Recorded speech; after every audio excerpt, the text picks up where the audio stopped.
So I had somebody in the community section asked me if this Dremel Multimax, this oscillating tool, was better than the Sawzall. And, you know, no. The Sawzall is basically like the wrecking crew. Like, if you really need to tear some stuff out, a Sawzall is the #1 go-to for, like, demolition, tearing stuff up, you know, other than a 10-pound sledgehammer. So, you can do a lot of stuff with a Sawzall. I used to use it a whole lot, but it's a fairly violent tool, and I use the word violent loosely. But you have to have two hands on this thing. You ain't one hand in the Sawzall. Because this blade moves in and out. I'm sitting on the floor, that's why it gets kind of noisy. This blade goes back and forth.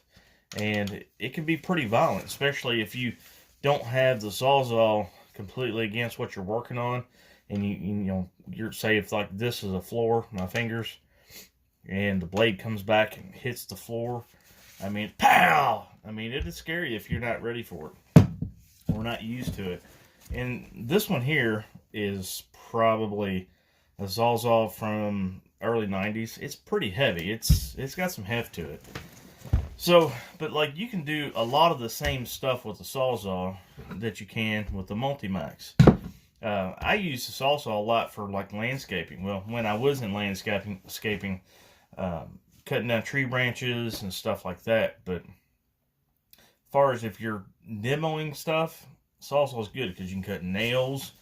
It'll cut PVC with the right blades. You can cut wood, PVC, steel. I mean, it's just a Sawzall is a bad tool.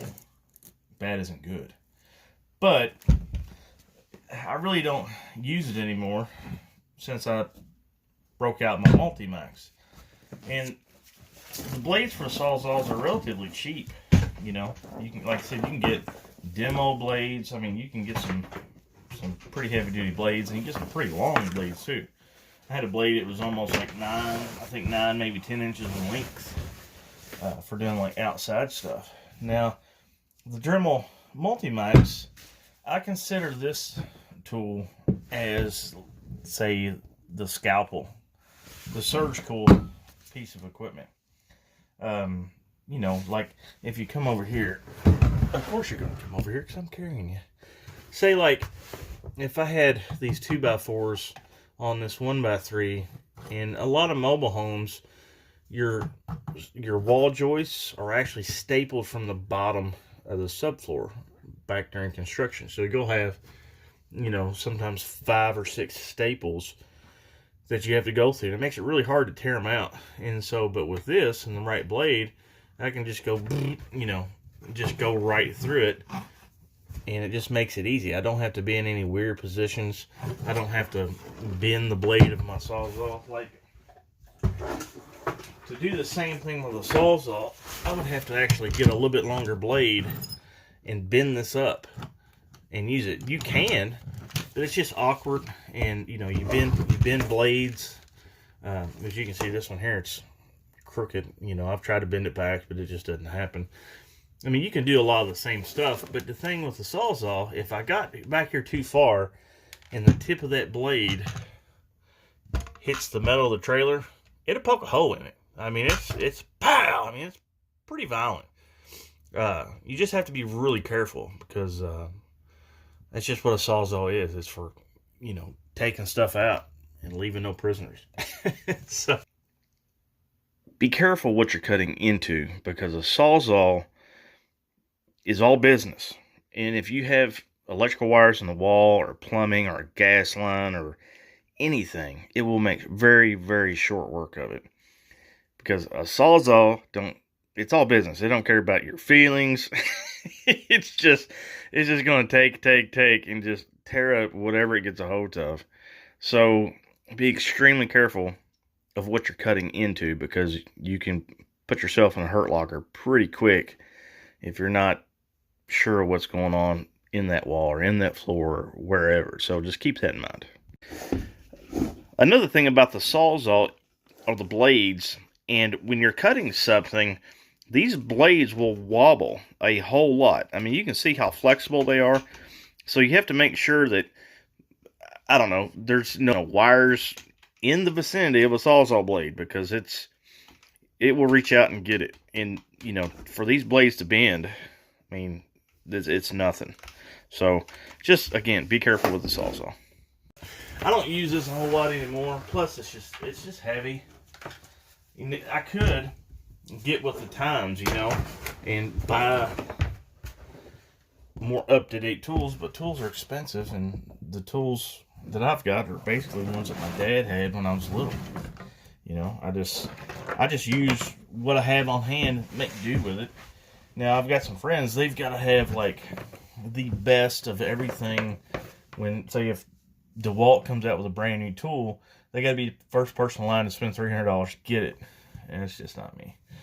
Now, the Multi-Max or any type of these oscillating tools, I think I got this one like $40, I think, at Lowe's.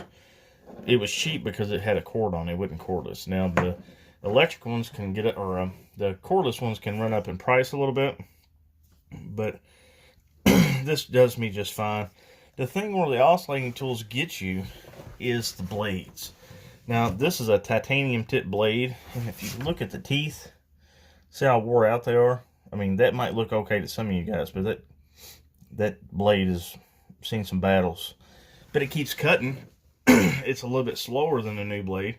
This blade here cost me $16. Now, if I wanted to go with the really high dollar blades, they could be $40 a piece. And if you don't have like a titanium tip blade or a blade meant for nails, like say it says wood and nails, they won't last. If you hit a nail, they're done. This will be smooth. There won't be any teeth on it at all. So, since I started this bathroom project like 3 videos ago, I've bought 3 of these blades at $15 a piece. So it adds up quick. So you just have to be careful what you're cutting. But the cool thing about this tool here, sorry I'm moving the camera. I'm actually laying on the floor because I'm not feeling too good right now. But the thing about these tools, you can start them up and you can go straight down like that. And you can get real precise, cut out squares, and you can actually, I cut the hole for my toilet flange with this, and it cut a really nice circle. You know, you can kind of twist and do some stuff. The thing about these oscillating tools, they're kind of noisy, you know, especially if you go hitting some metal and that resonation. Anytime you use one of these, or like a Sawzall or a skill saw, or not skill saw, but a circulating saw, I would get ear protection. So, out of all the tools that I have for doing a reno or removing stuff, this is probably my favorite because it just does so much cool stuff. And you can get all kinds of different blades. You can get circular blades. You can get triangle blades for getting into corners. I mean, just so much stuff. Look them up on YouTube. I really like it. It's really, really, really handy. You can cut PVC. You can cut metal with them too, as long as you got the right blade. And the other thing I want to show you guys that I use. Where'd it go? Safety glasses. I know a lot of you guys were beating me up on some of my older videos on working on this trailer about masks and safety goggles. So this is what I normally use when I work a lot of dusty situations and stuff. A lot of times I just won't wear them in my videos because they look kind of crazy. But these are Squatch ATV goggles. Now, when I would do a lot of my off-road riding, four-wheelers and dirt bikes and stuff, you know, I always wear these. I think these are like $20, but these are better than just about any safety glass or safety goggles you can buy at Lowe's. For one, they're extremely comfortable, and two, if you got glasses, they fit completely over your glasses perfectly. And I just like them. Up here it's got a mesh where it's really breathable so you don't fog up. You know, it might be right, it might be wrong, but I like it. Plus it's got the little breathable sections on the bottom. That's just me. I'm kind of uncontemporary. I don't stay inside the traditional norms of stuff. You know, it's equipment. You know, if it's a safety goggle for ATV riding, I don't see why it couldn't be a safety goggle for demoing. Now, the lens, you know, might not be good for a nail shooting out of a nail gun or something, but for your basic eye protection, I like these a lot. They go over my glasses, and it is what it is. Plus, you can also get, if you're working outside, I've got several different color lenses. I've got some chromatic lenses where it's all rainbow coloring and stuff, reflects the sun. It's just like a big one-piece sunglass.